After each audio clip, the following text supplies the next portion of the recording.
In today's video, I'm going to be answering some of your guys' questions. Okay.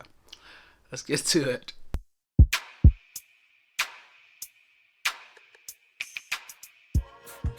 Welcome back to the Atreya Locs channel. I'm Atreyu, a semi-freeformer who is dedicated to bringing you the best tips to grow a healthy set of locks. If this is your first time, make yourself comfortable. I am glad to have you. So thank you all for your well wishes, your thoughts, and your prayers. I am on the mend. I've been getting a lot of questions from you guys, and so I thought it would be just quicker and easier for me to answer some of your questions in a video versus trying to sit down and type out responses to all these questions. And it just gives me more time to continue to recuperate and rest. So let's get to the questions. The first question comes from, It says, question, I got a haircut. My root got clipped. If I add hair into, still not 100%. And the grammar is not helping either. No offense. Okay, let's try this again. Question, I got a haircut. My root got clipped.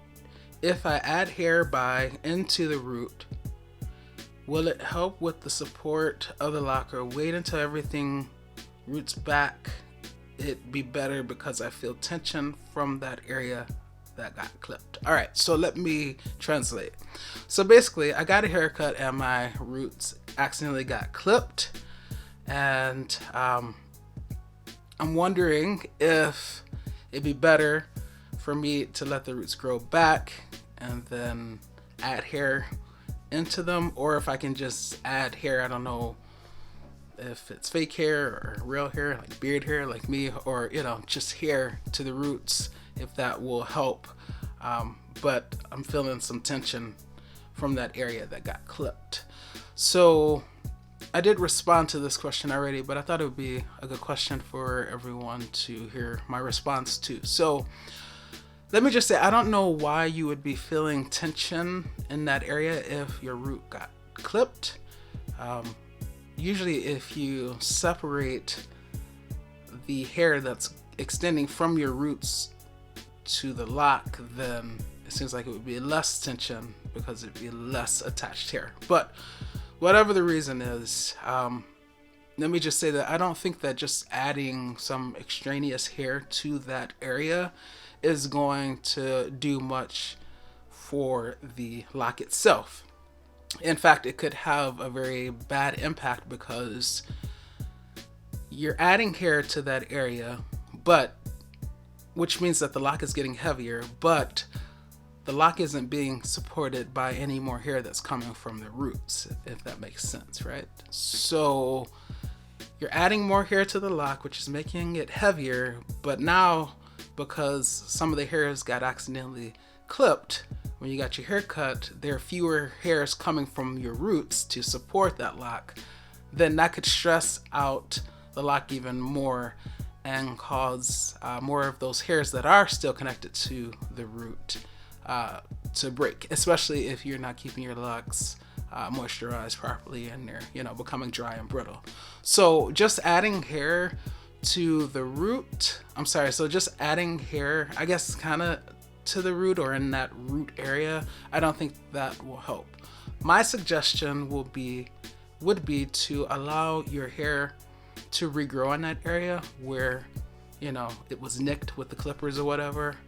Make sure that hair grows out long enough, and then reincorporate that hair back into the lock. Whether it's through retwisting or interlocking, or you can use the braid technique where you braid the new growth into the lock. Just some form to get that hair back into the lock. You can even use a small crochet hook and do just like the crochet hook method. Just get those new hairs going back into that lock so that your lock can be supported overall by more hairs coming from your scalp. Okay, hopefully that makes sense. Now, if you've seen other videos where you see me like adding hair to like weak spots or whatever, the reason that I add hair in those areas is because it's not really possible, it's not feasible for me to try to, get hair from my scalp extended all the way down to that weak area and, support, like strengthen the lock at that point, right? I've missed the open window of opportunity, right? But assuming that your hair just got nicked, then, just make sure you let that hair regrow and then reincorporate it back into the lock, all right? Sorry, that took much longer to respond to than I expected. Now imagine me trying to type all that out. I mean, like I said, I did respond, but that was pretty thorough. The next question comes from Terry4465, and she just asked, do you sell any of your tams? And I'm reading this question because I just want to answer this for anyone else who might be wondering. Sorry, no, I don't sell my tams. I don't have time to make and sell them at this point, but I do have a channel called Atreya Crochet where I teach you how to make tams and different things. So you can, if you really want to make some of these tams, learn how to crochet. And this is for people who even don't know how to crochet. I've never done it. It's a crochet channel for beginners, so you can go over to that channel and learn how to make your own tams, and you can be as creative as you want. So hopefully that helps in some way. The next question is from Max Daisy. It just says, hello, how do you grow your hair fast? And I think I ended up telling that person him to watch my videos. But no, I mean, I have a lot of useful information about how to grow your hair. I would say, just in short, take care of your hair, do what you know you're supposed to do to your hair, and then stop paying attention to it, which sounds kind of counterintuitive, but what I mean is keep living your life. Take care of your hair, give it what it needs, then back off and continue living your life, and your hair will seem to grow fast because you're not so constantly focused on it. It's kind of like trying to watch paint dry or blades of grass grow. Like, it seems like it's going to take forever, right? Or if you're at work and you're constantly watching the clock versus keeping yourself busy doing things, then the time seems to pass by so much more quickly. And I think it's the same thing when it comes to your locks. So while you may not be able to actually alter the amount of time that is required for your hair to grow, you can alter how quickly that time appears to pass by. All right, this next question comes from the Ballad of Leah, or maybe Leah. How often do you retwist being semi-freeform? So as I told her, it just depends on, the year. I don't have a set frequency. That's kind of like one of the benefits of being semi-freeform. Like, you just don't know. For me, it depends on how I'm feeling. It depends on, whether I feel like doing a retwist, right? It depends on whether I feel like my locks need a retwist. It depends on how my locks are growing. It depends on if I'm in the mood to see my scalp, which you can't see right now, or at least not too much of it. It depends on different things. So I'm not legalistic about it. A semi-freeformer is someone who does maintenance but doesn't do it often. So I've had some years where I've retwisted 4 times a year, some years where I've retwisted 3 times a year, 1 year where I retwisted only twice, and 1 year where I only retwisted 1 time. Right now, we are in February. My last retwist was in August. So this could be a year where I very well end up only retwisting once, or I might retwist before August. I don't know. As I said, I just kind of go with the flow. It depends on, what I'm in the mood to do, what I feel like my hair needs, and things like that. So just try not to be so, on it, or, don't try to match what other semi-freeformers do. Just do your thing and you'll find your path. All right, the next question comes from Shaka Theus. They write, I was given from my dermatologist the ketoconazole shampoo and the fluocinolone, I think mine is fluocinolone oil.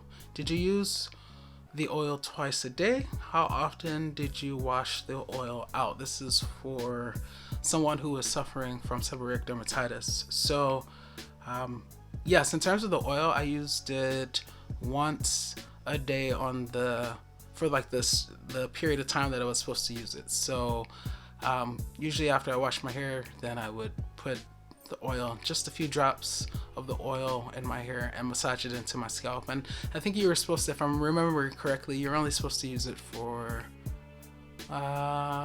actually no, I was using so many different things. Like some things you could only use a week at a time, and then you had to take like a week off or something like that. I don't think this oil was one of those things. You would know better than me. But no, to answer your question, I only used it once a day. Okay. So, and the ketoconazole shampoo, you've seen my seborrheic dermatitis video, so you know how often I use that. I'm using it less now because the itching has gotten better, and because it's winter, so I don't want to do quite as much washing as they would recommend. But yes, in terms of the oil, I only used it once a day. I did not use it twice, and usually it was in the morning, after like I washed my hair, or even if I didn't, I would use it. So hopefully that answers your question. Shaka Theus or Shaka Theus. All right, this last question comes from Donis. He or she asks, can you speak more about Gran locks? I don't know, that's kind of vague. I mean, if you're talking about how to take care of them, I would say to take care of them the way you take care of your non-gray hair. You know, just figure out what your hair needs and give it to your hair, you know. I think from what I know about like gray hair, it can be prone to, you know, becoming dry and brittle more easily than hair that's not gray. So maybe you might need to you know, just be on the lookout for things like that, making sure it's getting its requisite moisture and things of that sort. And I also say that it might become more unruly, you know, but I still think in general you need to take care of it in a very similar way as you do non-gray hair. I will say you should check out Yanni the Lockologist page though, because she has women and men who have gray hair, and she gives advice about, you know, how to take care of gray hair, and she oftentimes will, you know, show how they have, you know, full hairline and things like that, even though they're up there in age and stuff. So I think I remember her also saying, you know, like it's better for them to do less maintenance, and I think that probably is tied into the fact that their hair, because it's gray and maybe doesn't have all of the nutrients as non-gray hair, you know, it's more prone to becoming dry and brittle. So you're kind of like easier with it. So those are the things that I would say about Gran locks. But I am definitely directing you to Yanni the Lockologist, where, you know, she actually has clients with gray hair, and she speaks a little bit about that. Hey, if you are enjoying this video, don't forget to smash the subscribe button and hit the notification bell so you are notified every single time I upload. How about that? All right, guys, hopefully these answers have helped in some way. I am going to be revealing my subscriber count very soon. We're getting close to one of those numbers. If you have not seen, I posted in the community tab the other day asking you how many subscribers you thought our channel currently has, or, you know, we're approaching. And so if you haven't already done that, definitely do that. And yeah, can't wait to celebrate this milestone very soon. So yeah. All right, I'm going to get back to resting now, but if you choose to love, do so unconditionally, because loving with conditions conditions the heart to not really love at all. This is Atreya Locs, and I will see you in the next video. Peace.